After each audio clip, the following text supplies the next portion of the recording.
This morning I begin a new series, and if I were going to give a title to the overall series, it wouldn't be the one that's in your bulletin, A Marriage That Looks Like God.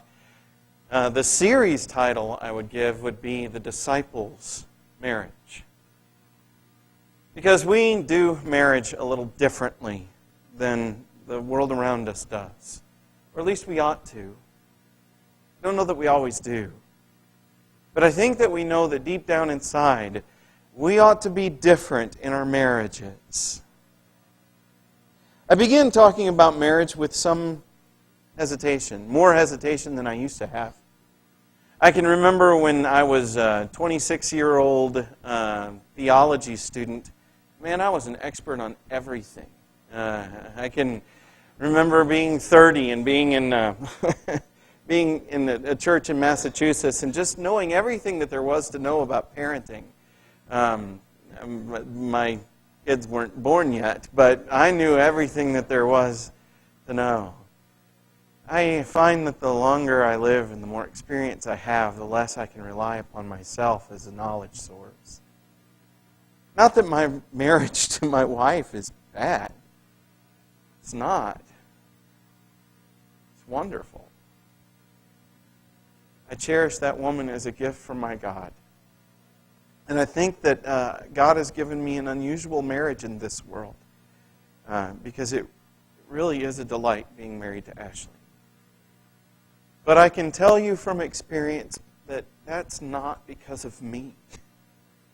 The longer I've lived with her, the more I scratch my head and wonder how she puts up with such a fool. And how well I know what marriage ought to be and how well I know what I ought to be.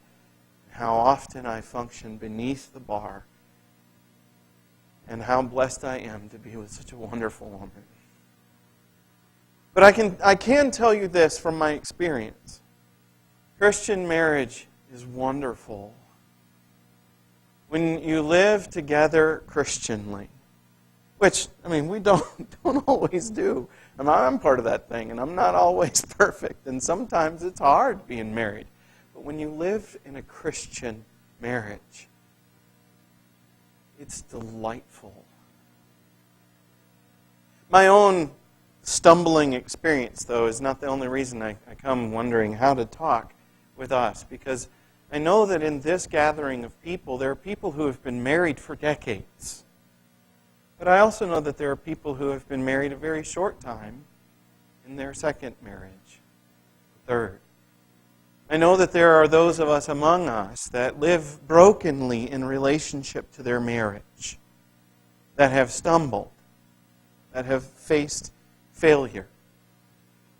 And I want to pronounce the gospel about marriage to all of us. And as I've been studying and preparing for this, I keep thinking of folks that I know that are either struggling with a past or even with a present. A pain in their marriage, a pain in their married life, a pain in their history and in their divorce. How do I announce the gospel to a church that has so many people who are in so much pain about this subject? It strikes me that given that, we can do one of four things. We can either just ignore the topic altogether. If it hurts so much, maybe we just shouldn't talk about it.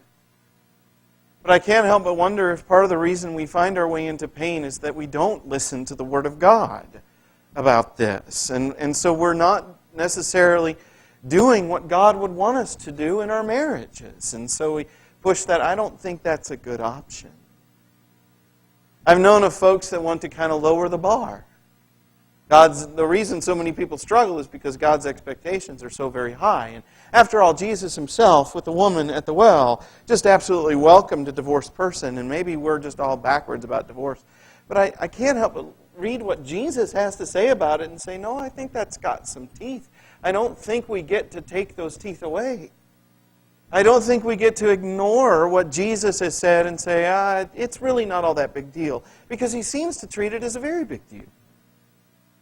On the other hand, I've met people who will go really hard line about this. As if Jesus never did meet that woman at the well. Have you met that approach? People who will make those who have suffered divorce feel as if they were second-class or third-class citizens, or maybe not even citizens in the kingdom, resident aliens among us. You don't really belong here. But as I look at the Lord and how He interacted with a divorced person, I don't see Him treating her that way. That woman with those 5 divorces in her docket and currently living in sin. In fact, He turned her into a missionary, sent her off to His village. He gave her a profound honor of announcing the gospel. I don't think that the option of beating up on the divorce as we talk about marriage is the way to go. And honestly, I think that's kind of ridiculous. So what I would like to do is what I think is the option that's left after I eliminate those worthless things. And that is to hold the standard in front of us all, with the understanding that all of us struggle in some area. You know, we don't hold up a bar and say, jump over this or you don't get to get into heaven. A cross is what we hold up and say, follow this. This is the way to heaven. But at the same time, we put in front of us the truth and the wonder, even those of us who are failing, who are struggling, who are weak. We put in front of us the wonder of God's expectation in the hope that we might change, and also in the hope that we might catch a glimpse of God in the beauty of His design. Because the reason that we preach is so that we can hear the Word of God, hear how wondrous God is, and adore Him through any subject that we talk about. God is beautiful and wondrous. So for the next several weeks, we're going to be looking at God's designs for marriage and how marriage ought to be lived if we are truly disciples of Jesus Christ. Because the way that we will do it, if we are following Jesus, is different from the way that it's done if we are not. A marriage is the one thing that Adam took with him when he left the garden. Have you thought about that? It is the one echo in life from pre-fallen existence. Because Adam and Eve's marriage preceded their departure from the garden. Before they fell, the first marriage happened. Before they ate of the fruit and learned of good and evil and took on the ways of selfishness, before any of that happened to them, Adam would say, this is bone of my bone and flesh of my flesh at last. And God was the officiant at that first wedding, which in truth He is of every wedding ever since, whether we know it or not. Weddings are an act of God, not people. And yet, this side of Eden, driven as we are to the east of that wondrous place, so often this thing that precedes our fall can seem like the destiny of those who participate only in fall. So a thing designed to be an echo of heaven can so easily become the nature of hell. Have you ever been there? Where marriage goes sideways? In my office, sometimes I will meet with people who are struggling with their marriage or struggling to recover from a lost marriage. Not just here, I've done that anytime I've been in ministry, and in fact, it is probably the single most common ministry task that God puts in front of the preacher, is to help people with their families and their marriages. And when you hear the stories of what people will do to one another, marriage can be awful. The way that Adam and Eve do marriage is selfish. It is hungry. And we devour each other. We are concerned with our needs. We are concerned with our demands. Two people coming together, seeing the other person as the solution for what my needs are. And I will take if you won't give. And if you won't give and I can't take, I'll go find somewhere else. And And so often, what ought to be the echo of heaven becomes the foretaste of a very different place. I don't always blame people who get out of marriage. I mean, I know that getting out is not the way. It's not the solution that most divorced people think it is it? People who have experienced it know well. It's just more pain of a different kind. But I hear the story and I think, well, yeah, if it was going to stay like that, if that was what you were going to live in all the time, I understand you wanting to run away from that. Because that's dreadful.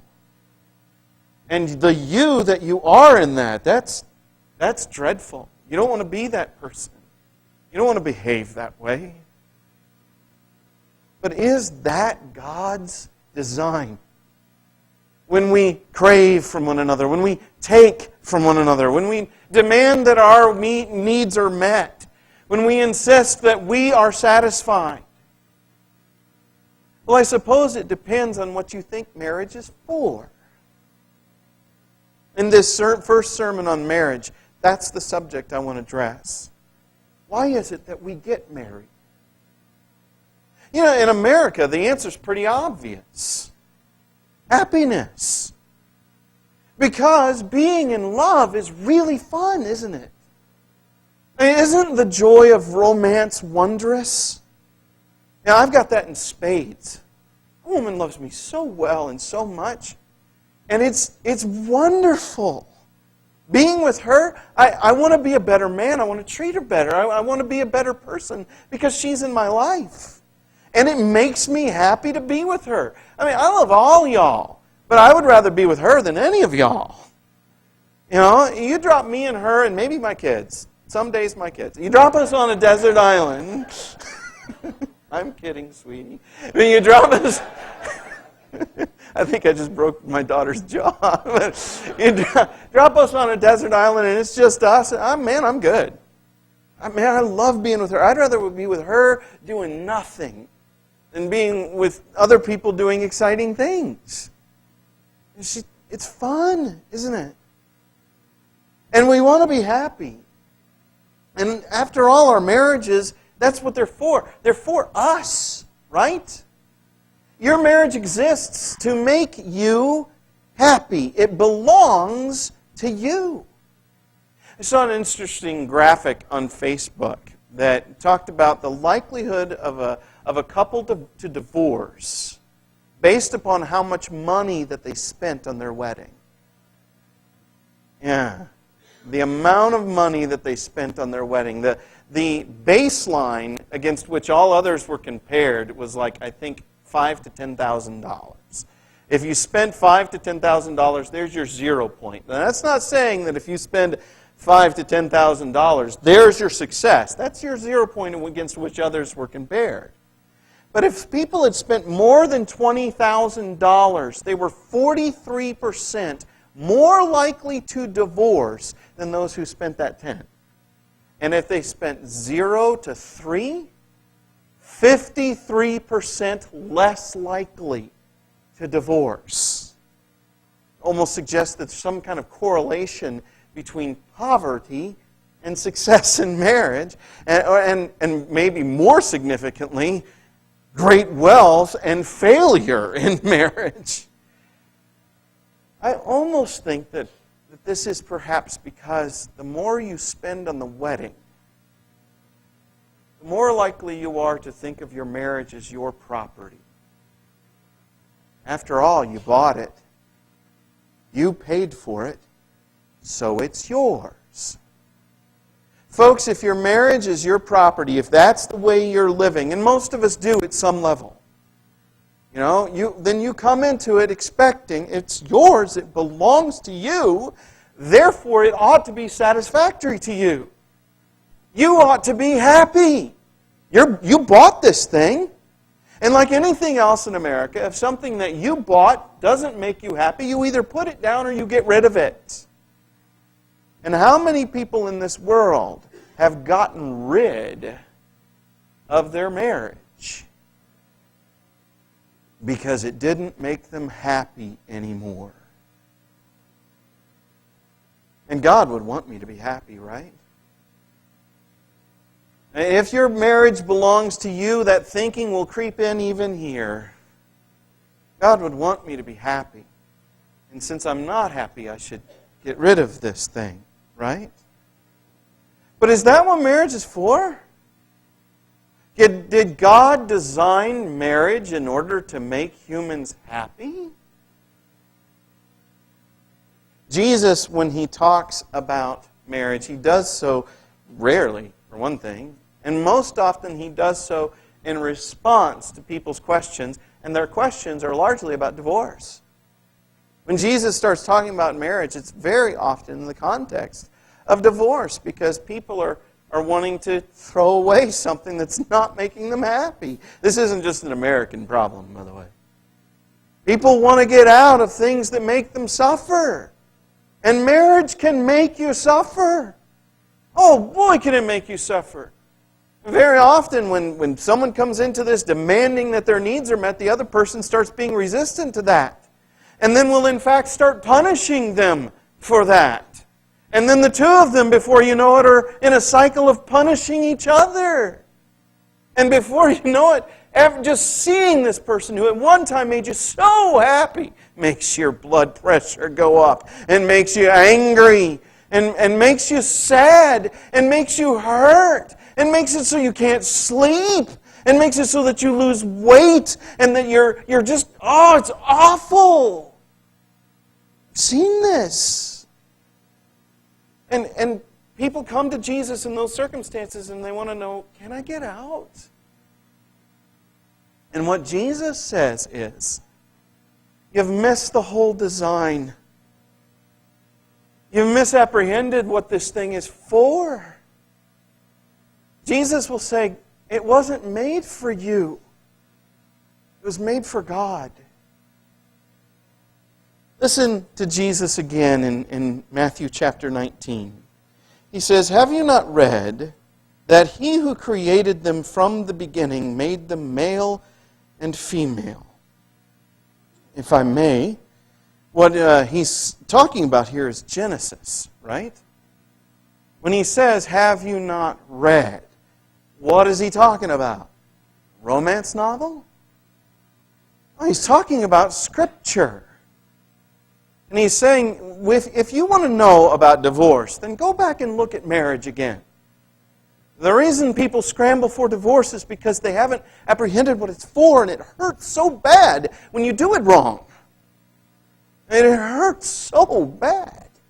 So he says, haven't you read that He made them male and female?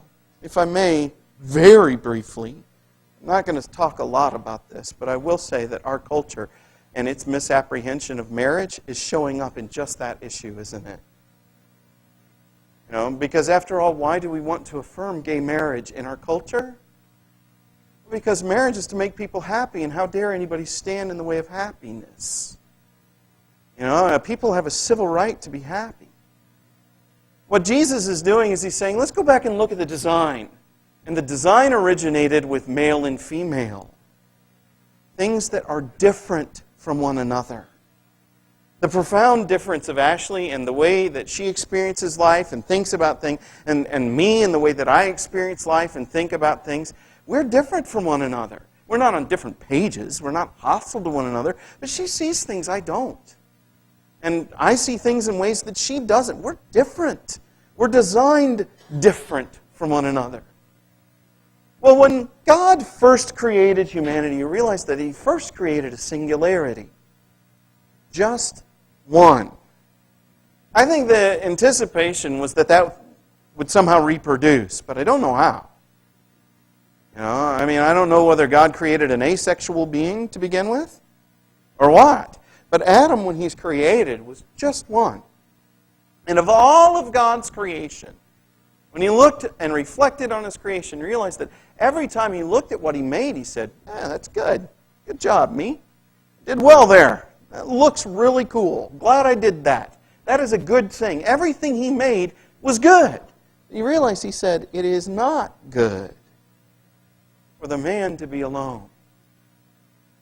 So you know the story. He causes him to go into a deep sleep, and he takes the rib, and from the rib he fashions the woman. The man has already been frustrated looking at the rest of creation and realizing there is not another sentient being here. There's not another thing like me. And so God has fashioned a helper suitable. It's a very interesting word, helper suitable. And one of the reasons it's interesting is because it's masculine, not feminine. You know, that word helper, God will use for Himself to describe His relationship with Israel. I am Israel's helper. In God's design was not that the man would be up here and the woman down here. It is that they would be together. In what help does Adam need? For what task does Adam need help? I don't think it's the running of the garden. I think you could probably handle that. I think it's the bearing the image of God. What we now know about Christ, after the coming of the Christ, is that God is not, in fact, a singularity. Oh, He is, in a sense. God is one. Hear, O Israel, the Lord thy God, the Lord is one. And you shall love the Lord your God with all your heart and all your soul and all your strength. One God. And that's beaten into humanity for thousands of years before Christ comes. But then when Christ comes, we encounter another. Another who is divine, who talks to God and gets responses. You know, who hears a voice speak to Him from the heavens. And then after the resurrection and the ascension, we actually encounter a third. Another person that when Christ was here, He'll talk about that other person. He'll talk about the Comforter who's coming. And so we learn that God is in fact somehow both three and one at once. It's Christian math, don't ask stuff. But God is saying, I am a multitude of persons and I am one. If, Adam, you are going to represent me to the cosmos, if you are going to bear my image, then you must not be singular. It is not good for the man to be alone. And so, He creates the woman. He created them male and female. Therefore, a man shall leave his father and his mother and hold fast to his wife, and they shall become one flesh. They are no longer two, but one flesh. Therefore, what God has joined together, let not man separate. This is obviously a reference to our sexuality, isn't it? And there's no question where flesh comes together, right? And yet, does anyone think that that's all Jesus is talking about? Somehow He's talking about two distinct persons sharing in a singular existence, where two wills come together and share together in a relationship marked by love. And remember what we were just saying about God. God is three and yet one. And what is their relationship like? Have you thought about that? The Father adores the Son loves and is devoted to the Father. They are both committed to Spirit and receive love from the Spirit. It is like a continuous dance that has existed forever. A dance of joy and laughter. They enjoy one another. And I am convicted that none of them look to their own needs. None of them look to their own way and demand their own self first. That in fact they live in perpetual self-gift because God is love, and love does not seek its own way. It gives, and it gives, and it gives. When Jesus' will was, I think for the first time in the cosmic existence, first time ever in conflict with the will of the Father, what did He do? He had to work through that, right? And it was so hard on Him that He sweat blood. He fell prostrate on the ground and He cried out, I don't want to do this, but not my will, but yours. Folks, how much does that mark our marriages? That's how we approach our spouse. And incidentally, not just how wives approach their husbands, but how all of us approach each other. In self-gift, in openness, in a willingness to lay down our own wants and our own desires for the sake of the other. Because the two are becoming one. And if I am one with Ashley, then I can't both love her and give myself and demand my own way. I have to give and receive, and we live together. As it is in the Trinity, so it is in our homes. Listen, this idea that the two become one, I thought about this week, and it was like, whoa, that's so cool. I hope it's as cool for you as it was for me back in my study. In John chapter 7, Jesus is praying a prayer, and it's called the high priestly prayer. He prays first for himself that God will glorify his name through what's about to happen. And then he prays for the 12, that things will go well for them in their ministry. And then he prays for you and me. And he says this, I do not ask for these only, but also for those who will believe in my name through their word, that they may all be one. Just as you, Father, are in me and I in you, they also may be in us, so that the world may believe that you have sent me. The glory that you have given to me, I have given to them, that they may be one, even as we are, I in them and you in me, that they may become perfectly one, so that the world may know that you've sent me and have loved me even as loved you even as you loved me. Love them even as you have loved me. Now, folks, it hit me. Obviously, that's about the church, right? But how is that not about Christian marriage? I mean, hearing from Jesus that they're no longer two but one, and then hearing his prayer about the oneness of disciples among one another, if it's going to show up anywhere, it's going to show up in Christian marriage. And why is it going to show up there? Because Jesus is in the Father and Jesus is in us. And so we are in the Father. It's because of God's work that we live well. The good marriage that Ashley and I have is not because she's a genius or I am. It's because God is at work in us.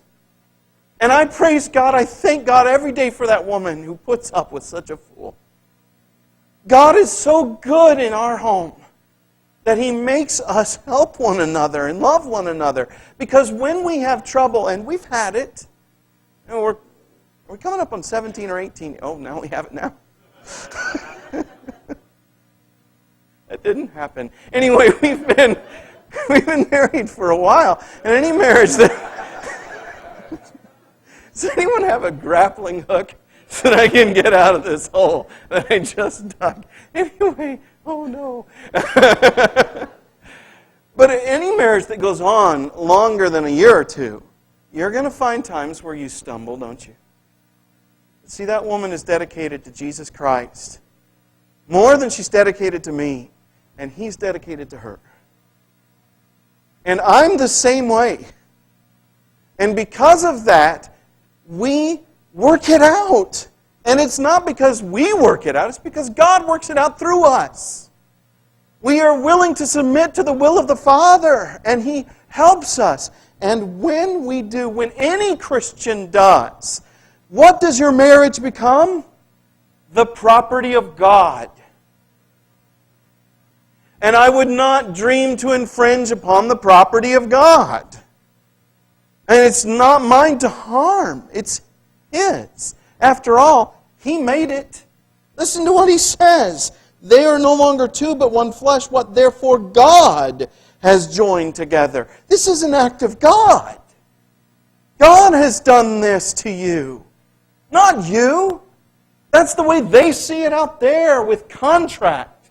They see it out there as agreement, of shared financial agreement. But not here, not us. We look at this as God's act. And why did He do it? So that we could bear His image. so that we could look like God. The way I treat Ashley is supposed to be the way that the Spirit treats the Father or the Father treats the Son, because they're loving one another all the time. And the way that you treat your spouse is supposed to mimic God, so that the world may know that Jesus was sent by God, because they can look at your marriage and they can see your alien behavior.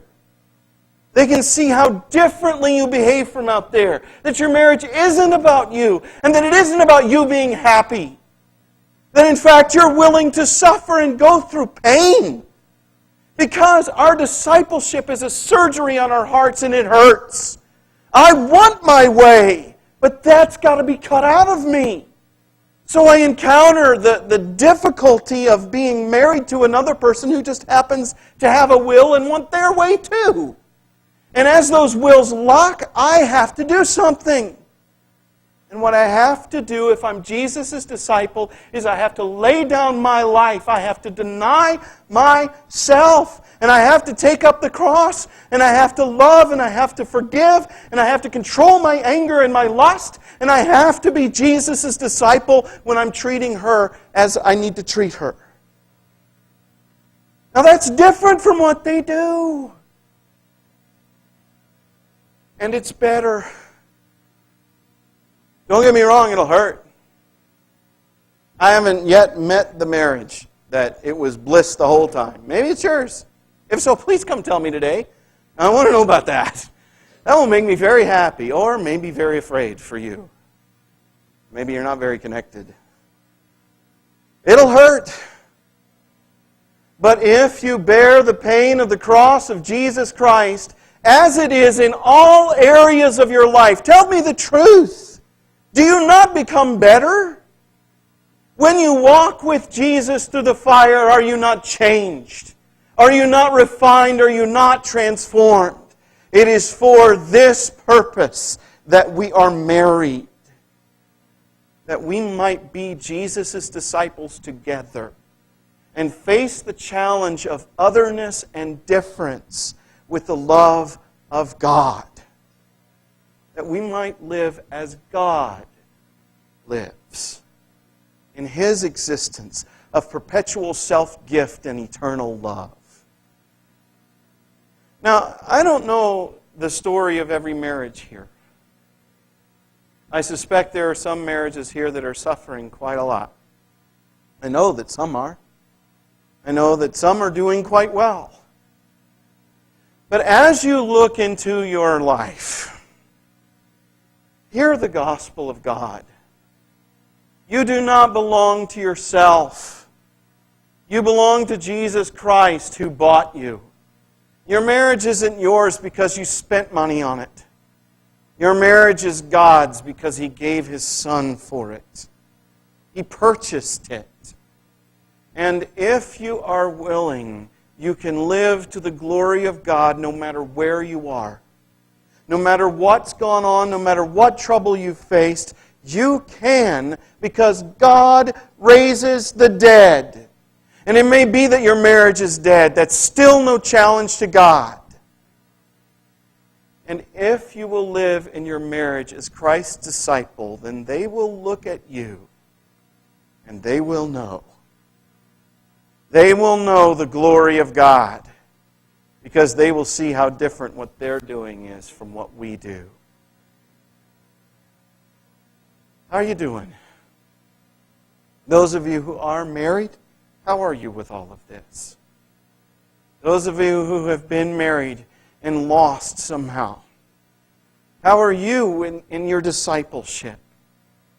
If you look into your life today and you see that there is a mess of selfishness in you, the Lord is calling. He wants to cleanse you from that. You can be free.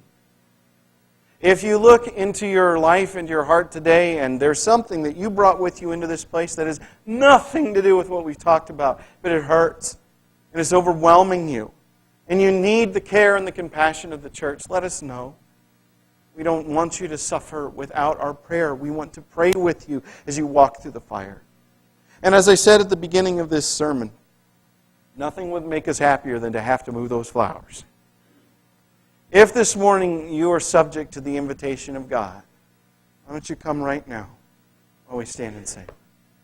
I can hear my Savior Calling. I can hear my Savior calling. I can hear my Savior calling. Take thy cross and follow